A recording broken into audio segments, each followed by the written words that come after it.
All right, we're very happy to welcome back to the program DawnMarie Boursiquot.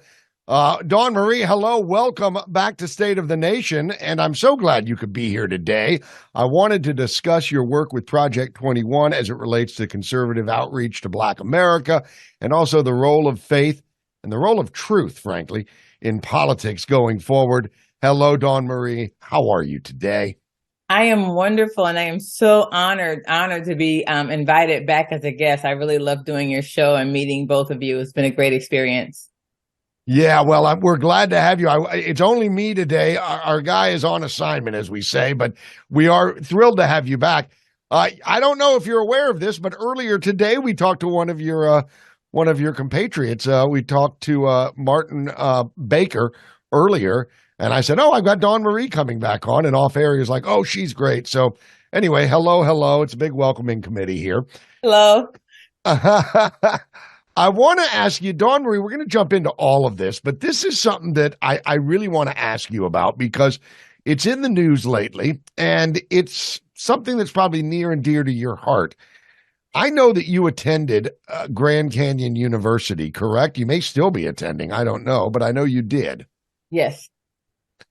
Well, then you no doubt have heard about this $37.5 million fine that the Biden administration has handed down to Grand Canyon University, basically saying they didn't tell students they're saying that they didn't tell students that they were going to need more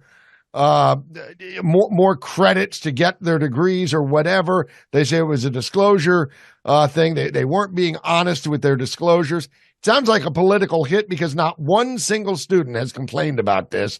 And yet the Biden administration decides to hand down a $37.5 million fine to a private Christian university. What's your take on all of this?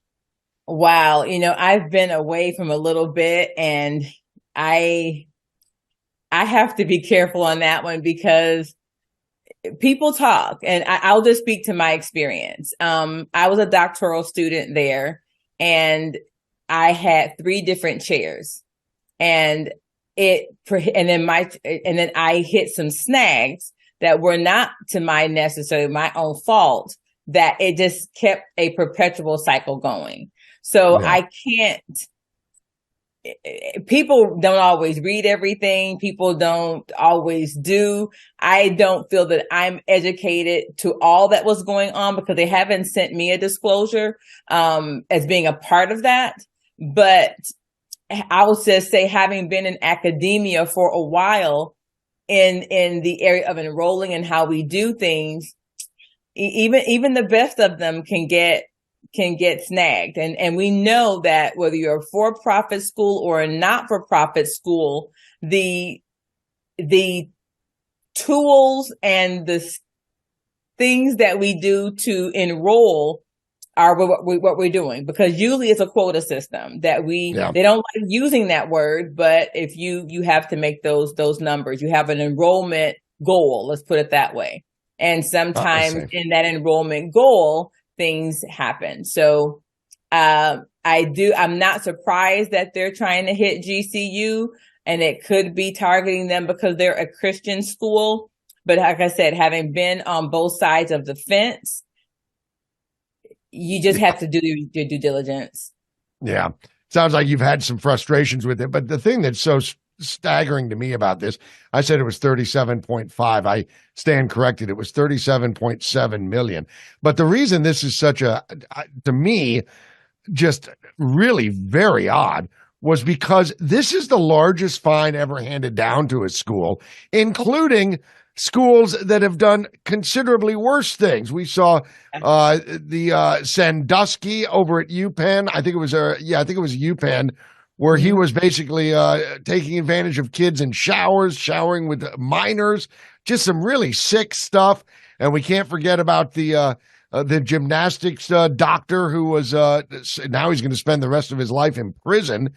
Those schools got like 2.5 and 4.2 million fines, whereas GCU gets 37.7 million. It does seem a little bit political. Yeah, well, look, there's no doubt that even if there is something wrong, and I'm not saying that there is, But yes, that does seem excessive. And the bottom line is that conservatives, if you're a Christian, you don't just get a slap on the wrist. You just get gouged. So there is that does sound very egregious for them to do that, very aggressive for them to do that to a Christian school. Yeah. Okay, well, let's move on. I want to talk about, because I talked to Martin earlier, and I had mentioned to him, I said, it seems to me that inside the Black community in America, scales are starting to fall from some eyes. People are starting to kind of wake up. I mentioned to him that there's the big influencer, Charlemagne the God, who's been coming out, been very aggressive against Democrats in large part, just saying they haven't kept their promise. They're not doing what they've said they're going to do. What are you seeing, and what kind of outreach is Project 21 doing to kind of push the conservative narrative and the ideology so maybe people wake up to this? Well, I think we have to really educate people. And one thing that Project 21 is doing, and Horace has put together the blueprint for Black America. In other words, let's look at apples and apples. We're going to compare, how does illegal immigration hurt Black America? How does all this green new energy hurt Black America? Because until people see where it hurts them, in their pocket and in their bottom line, they aren't going to change, because we have the talking heads that are feeding things. Like, I was talking to a friend of mine, and she said to me something that I felt was rather disparaging. Oh, I see that you've drank the Kool-Aid. Because if you become a critical thinker in the Black community, then all of a sudden something's wrong with you. And it's not. We just look at things different. So the question is, what glass are you looking things through? Are you looking at things through a half full or a half empty? We know that evil and certain people are always going to be around, but nowadays with technology and all of the memes and all of the work that Black conservatives are doing in the media, if they can't get it through mainstream, they're doing it on podcasts like this. We're doing it on social media.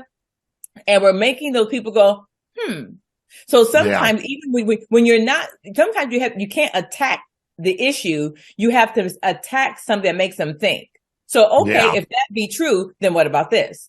And now they have to, now I need to give you an answer for that. And I think that since the 2020 election, and now we've had this situation of all the hate, all the gas prices that almost tripled, especially here in California. It's like you can't, and people are feeling it in their bottom line now.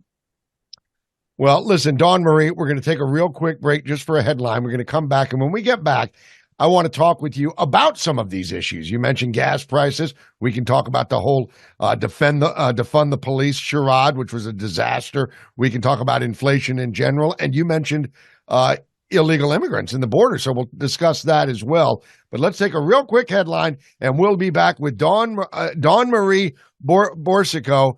You're listening to State of the Nation on today's News Talk, TNT Radio.